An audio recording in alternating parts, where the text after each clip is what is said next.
And joining me on stage for a great conversation where we will try to bring it down from 30,000 to 10,000 after that great foundational conversation is Bill Weil, who is the VP, Director of Sustainability at Facebook, a major technology company, as you heard.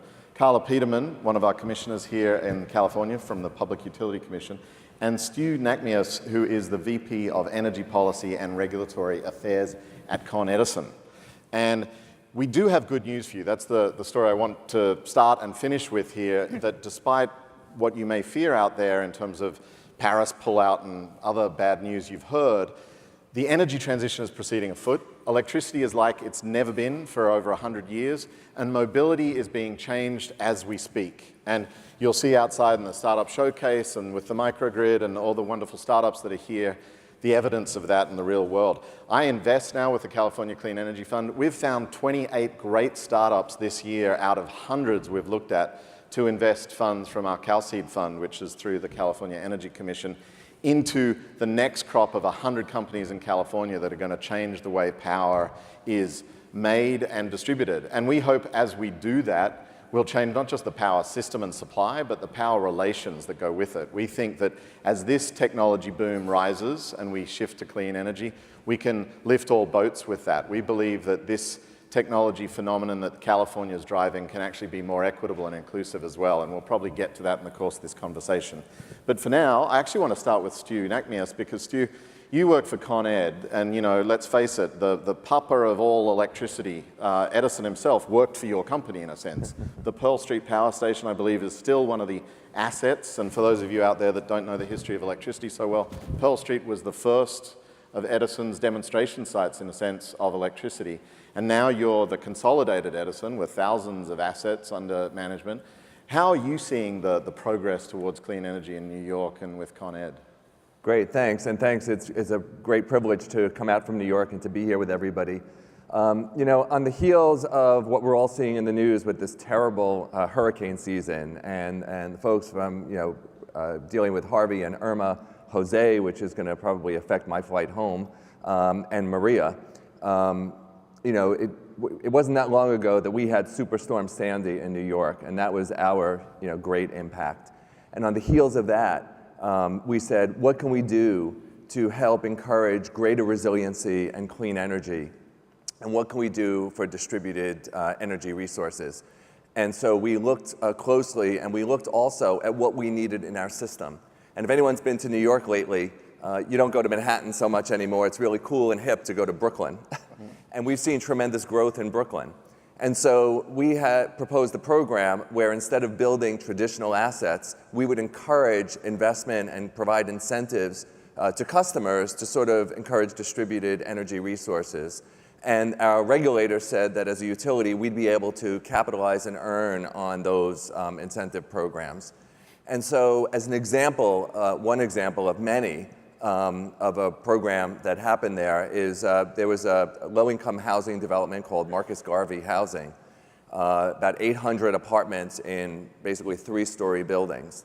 And they participated in our program, and they installed solar on the rooftops with a battery, and that is hooked up to security lighting across this large development. And then they also, so in the case of a power outage, they would have security lighting, which is very helpful. And they put a fuel cell in that would fuel and power a community center where people who live in the community would be able to gather, to be able to, in the case of a power outage, be able to power cell phones and have a place where there's electricity. And importantly, on a regular day or a hot summer day, we can utilize those assets to reduce the demand in that network as an alternative to regular assets, the regular traditional assets. So that's just one example that I wanted to share with folks of how clean energy is helping us achieve resiliency and achieving alternatives. And I think, I'm sure we'll come back to it with Carla, you know, the non-traditional, non-wires alternatives to building just new power assets is a fascinating part of the New York story since Sandy, and we're trying to do some of that here in California. But before I jump there, I wanted to hear from big corporate, the tech company known as Facebook that some of you may be familiar with, is... Though I see a Twitter handle on the slide, which is a little odd. Sorry, I had nothing to do with that. Green Biz. So, Bill, what's Facebook's experience now moving towards cleaner energy systems? You know, you've been a leader of the REBA, the Renewable Energy Buyers Alliance, which has been meeting here for the last day and a half, and a lot of people in the room. Show of hands if you're with REBA. Thank you, REBA. Tell us your current thinking. Oh, well, thank you, and it's great to be here. We set a goal 6 years ago almost to power all our operations with 100% clean energy. And we didn't put a timeline on that. That's our North Star, if you will. We then said, okay, 2015, we want to be at 25%. 2018, we want to be at 50%. Last year, we were at 43%. One of the keys to what we're trying to do is make sure, A, there's strong additionality when we buy clean energy, and B, we want to do it in a way that is replicable by others. So we don't want to just do it for ourselves and then pat ourselves in the back and say, okay, we're done, good luck to the rest of you. We really want to develop solutions that work for us, but also for many others. So one of the problems that we and many other companies have in buying clean energy is that the rules of the marketplace in many places don't allow it. Maybe you can put solar on your roof. Some places make that painful or difficult. A lot of places allow it. But beyond that, doing anything off-site, and if you have a data center that's 30 megawatts, you can get maybe 1% of the energy over the course of the year from putting it on the roof. So you need something much, much larger. The grid is amazing. It does a really good job of delivering energy from lots of sources to lots of loads, and we'd like to leverage that. So we want to do whatever makes the best sense in terms of delivering reliable, cost-effective, and clean energy. And there are plenty of places, in this country especially, that don't allow it, but other parts of the world too. So we have spent the last several years working with what's now a couple hundred companies, half a dozen NGOs, building up this coalition of companies and NGOs who are all working to scale corporate purchases of clean energy. And it has gone from 4 or 5 years ago, a few companies doing 100 or 200 megawatts a year of new commitments to now, in a given year, the last year's 30 to 50 companies doing about 2 to 3 gigawatts a year of new commitments. And this is becoming, I think, the norm for companies. That if you care about climate, if you care about the Paris Accords, if your company, how many of you work for companies that signed the We Are Still In pledge? They're like 1,800, 2,000 companies. So that's awesome. We are still in. So how many of you work for companies that signed the pledge, but your company is not buying clean energy? Okay, you don't want to put your hands up, that's fine. But I think that's a lot, because there are 1,800 or more companies that have signed the pledge, and nowhere near that many who are really buying clean energy, except for maybe putting a few solar panels on the roof. And this is something that is now cost effective. The tools are there in more and more places, and I would like to see this become business as usual for most companies. And so REBA helps make that happen. What happened in the last day or so with REBA? So the last day and a half, we had 400 plus people in this room and then in a bunch of breakout rooms. And actually, one of the things that was amazing is the incredible level of sophistication compared to a few years ago. So on both the buyer's side and the sellers, the utilities, as well as developers, they understand each other much better and what needs to happen. So there was a lot of mutual education that's still going on. There's a lot of raising awareness, and then a lot of discussion about what do we need in terms of next generation green tariffs? What do we need in terms of products that will allow a small buyer who can't make a commitment for a 100 megawatt wind farm, a small buyer maybe to actually participate and buy clean energy in a reasonable way. So those are the kinds of things we're working on. Wonderful. So we're going to move on to you, Carla, but just before I do, I wanted to mention the sidebar and make sure that you're getting your questions over to Elaine if anyone has them for this wonderful panel, because this is your shot to get a question answered. Carla, California, obviously, an amazing leader in this transition, phasing out coal almost altogether by the end of next year, I think, and then moving through to a clean energy future, cleaner energy systems, and even taking on mobility in some ways over time. And while, I know some people might get into the weeds on net metering policy or other things, the Public Utilities Commission has been a big part of that. So what is your, top of mind agenda for pursuing the cleaner energy system of the future now? Thank you. Well, good question. I'll follow up on some of the comments from Stu and Bill, where I think a connective theme between what they're working on and what we're working on is higher asset utilization. And I think about that not only from a technology perspective, but also from a human factor perspective. There are customers like Facebook who are interested in having more active participation in the energy system. How do we enable that? As on the other end of the spectrum, you have someone who's at home who has the ability to turn off the lights and be responsive to time of use pricing. How do we capitalize on that as well? So in terms of some of the things that I'm working on as it relates to asset utilization in terms of meeting our carbon goals in the cheapest manner, I'm particularly excited about the work that we're doing related to energy storage and electric vehicles. I think electric vehicles are a great example of how we're underutilizing assets. So when you think about your car, 96% of the time, it's idle, okay? And then if it's an electric car, you need about 10% of your time to charge that car. So that means there's sufficient flexibility and time for a customer to have that vehicle, not only as a transportation resource, but as a grid resource as well.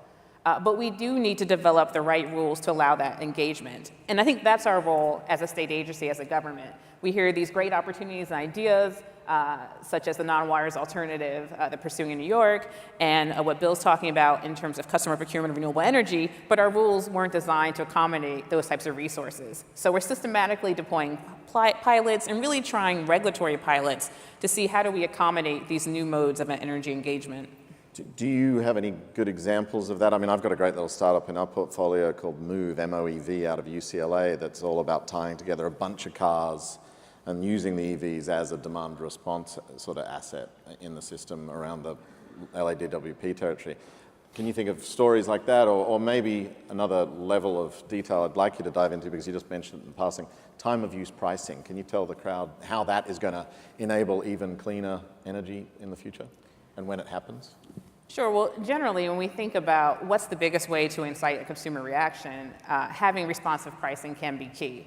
And if we can get the pricing right, then it doesn't matter if you have a storage asset or a solar PV system or an electric car, you can think about how to provide that resource to provide some system level qualities we need. So if we need flexible response, demand response, we want to get the price signals such that anyone can respond to those price signals.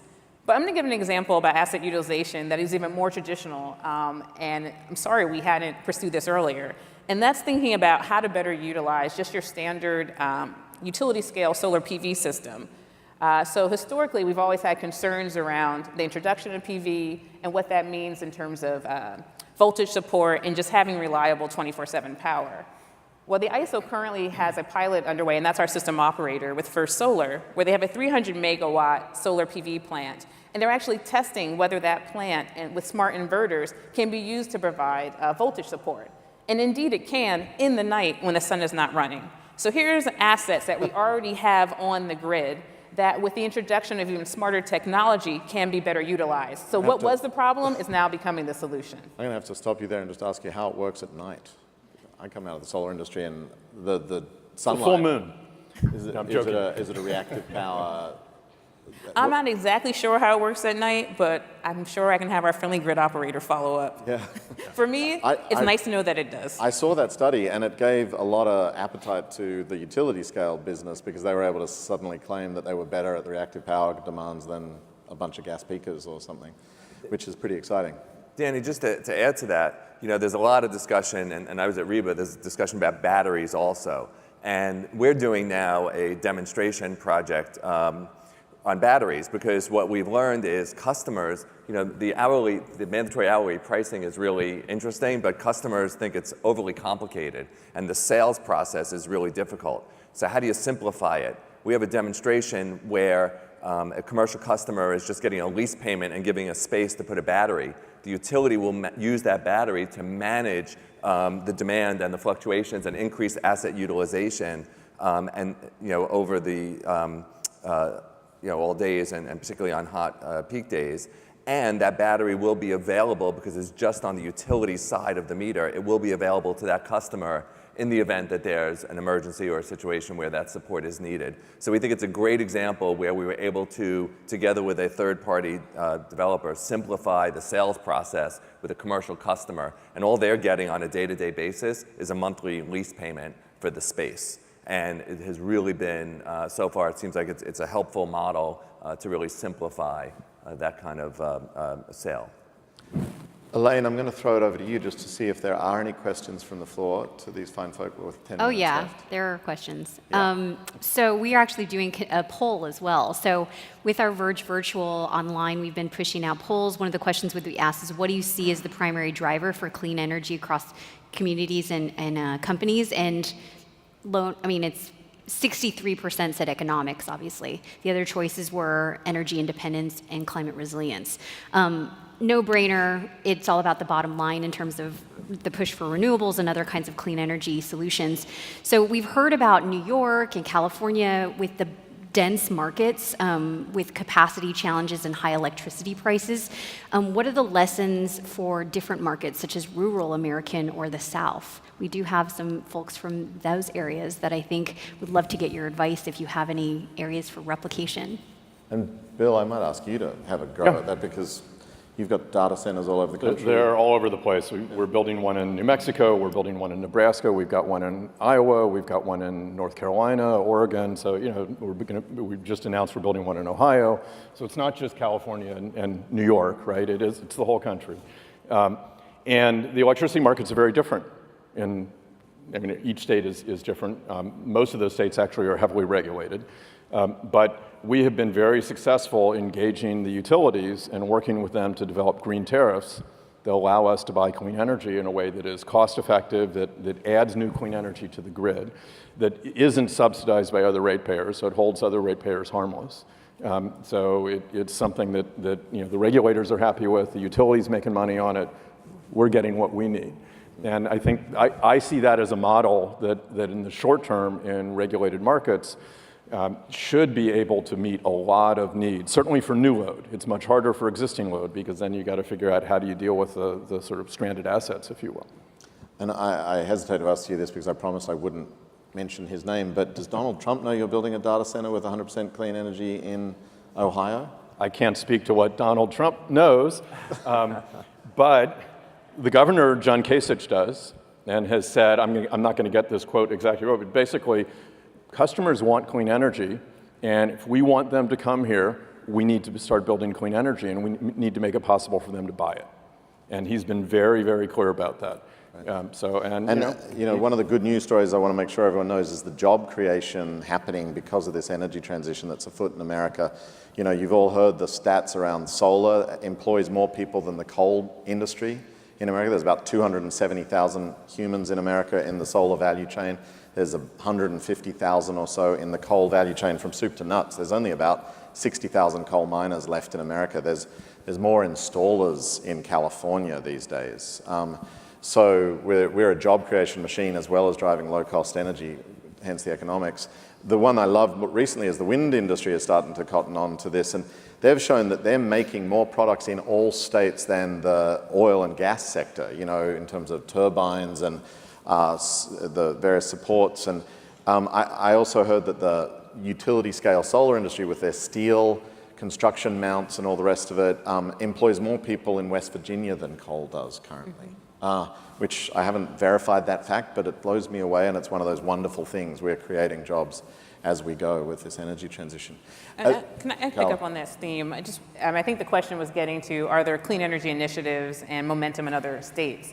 And indeed there are. I've worked with commissioners from different states over the last few years, and the key topic of discussion for the last few years has been the Clean Power Plan and how to have utilities and commission prepare for its implementation. So even with a halt on that plan, utilities have been thinking about this for a few years, trying to understand how introducing low carbon resources can work in their system. It's a good opportunity to capitalize on that, to start continuing to talk with the utilities about, hey, you've already got these plans in place. Let's think about pursuing them even in the absence of federal direction, because this makes sense for your business. We're seeing tremendous change in the utility industry where there's a realization that these low carbon resources are as competitive and provide different benefits from the current resource mix they have. Georgia, real leader in solar and electric vehicles. Some of the most interesting storage projects out there are happening in Cincinnati. Minnesota is doing some really interesting grid modernization work. And so you are seeing the utilities and commissions approach these issues, not only from a climate change or greenhouse gas interest, but just from a business and reliability standpoint. And let's take that momentum and move forward with it. And I just want to build on that because my thought in answer to that question was exactly the same. Utilities aren't traditionally thought of as being, innovative, and let's face it, in the past, utilities have been slow to respond at times, but our experience has shown that utilities working with their regulators, their customers, and third parties, developers and others, really can bring innovative solutions to the market. And I think that no matter where you are in the country, you ought to work together with utilities, with regulators, developers. Everyone ought to get together and come up with new ideas and new solutions to this new clean energy future. Yeah, and that's been our experience the last few years, is that if you go to utilities and don't just demand things, but talk to them about what you want, what you need, and work with them to find a solution, they are remarkably innovative. Good to hear. That might be Facebook's experience, and a lot of Not others, everybody's, but I yeah. think it's possible. And let me just say one thought Carla mentioned there, the Clean Power Plan is going to be met anyway. Like Paris, the US isn't really pulling out of Paris. It's going to be done because we are all still in, and we're all doing it. The cities and states have committed to it. And so too, the Clean Power Plan by 2025 will effectively be met whether or not the Trump government undoes that legislation. One more question, if you got it, Elaine. Yeah, so trying to decide between many different, we have a lot of questions about politics, but I think let's go into technology. So in the case of just the adoption of new technologies, there's the future stuff, which is a little more nascent, like blockchain and artificial intelligence and all that kind of stuff. And the more immediate stuff like electrified transportation and vehicle-to-grid assets. And so the question actually from an emerging leader is, where is the public-private partnership necessary for electrified transportation, vehicle-to-grid assets, other kinds of technologies that are emerging right now to decarbonize our electric system? Another great question, whoever did that. You're showing me up. Who wants that? Carla. I'm happy to start. So everywhere that public-private partnership is necessary, and it's just not transportation electrification. It's for renewable energy, for energy efficiency. For example, in energy efficiency, we have a state requirement to double our investments. That's not possible unless we see market action. That all can't be initiated by government action. On the electric vehicle space in particular, our commission has gotten into having the utilities invest in infrastructure with the belief that more infrastructure is needed to spur some of that car demand. However, even going, right now we have a couple $100 million that the utilities have invested in electric vehicle infrastructure, which will get you about 12,000 ports for connection. Just to meet the state's targets for 2025, we'll need 10 times that. So we've really focused state money on infrastructure investments where there's less of a business case. So multi-unit family dwellings, workplaces. But we definitely need third parties to come in and both provide charging, particularly residential charging, commercial charging, as well as for third parties to come and play that intermediary that Stu was talking about, where you're going to work with different customers and simplify the customer experience, but still provide the utility with the complicated asset of a variable demand that you can get from electric vehicles. So what we're asking of cars and PV systems is complicated, and we don't expect customers to be interested in every aspect of it. But if there are enough third-party businesses out there that are interested that can suddenly simplify the business model process, then we're going to see true success. So many opportunities for third parties and companies and public-private partnerships. And I would just add that, it's not the traditional parties too, because the public-private partnership, for example, in New York, the Department of Transportation, the city itself, where should chargers go, right? And I know this is true in New York, but I'm sure in other cities as well, parking is at a premium. And so you have, getting the right locations where charging can happen, if it's on-street charging in particular, and there's a lot of coordination needed in partnership to really get to that future, particularly in the transportation network, but also, for us working with the fire department, with the buildings department in terms of solar and how we get that done, and then even with large-scale utility solar, it's going to be also siting requirements. Do we need there was a discussion here during REBA, do we need new transmission to be able to enable that utility scale solar to get to customers? So there's a lot of opportunity for partnership in a lot of different areas. Did you want to add anything? I'll just say that I just flew in from China, where I had the privilege of speaking at this thing called the Mass Entrepreneurship and Innovation Festival, literally. It was a week-long affair in Shanghai. And there, talk about public-private partnerships. They're getting serious about this EV stuff. They've sort of signaled that they might name a date certain to phase out fossil fuels, which is sending a shiver up the spine of all the OEMs and oil companies in the world. And you walk around the streets of Shanghai and there's EVs everywhere. Every two-wheeled vehicle is now electric, and there are charging units that are being put in under these public-private partnerships with cities, and they're being managed by this incredible software, some of which comes out of startups here in the States that mediate the impacts on the feeder distribution and all the rest of it. So just I don't want to say a cautionary tale because I think it's really exciting, but a note that as we go towards this cleaner energy future, China is driving hard and plans to run this one and is demonstrating great success at that. They did 11 gigawatts of solar in the month of July this year, 11 gigawatts in a month. So, we in America, just for the comparison, did 16 last year, the whole year. So, we've got some competition, but we can keep going. And the good news for all of you out there is clean energy is happening, it's coming to pass, and it's thanks to the good work of all these people and all the startups you're going to see through the rest of Verge. With that, I'll end it. Thank you very much. Thank you to our speakers.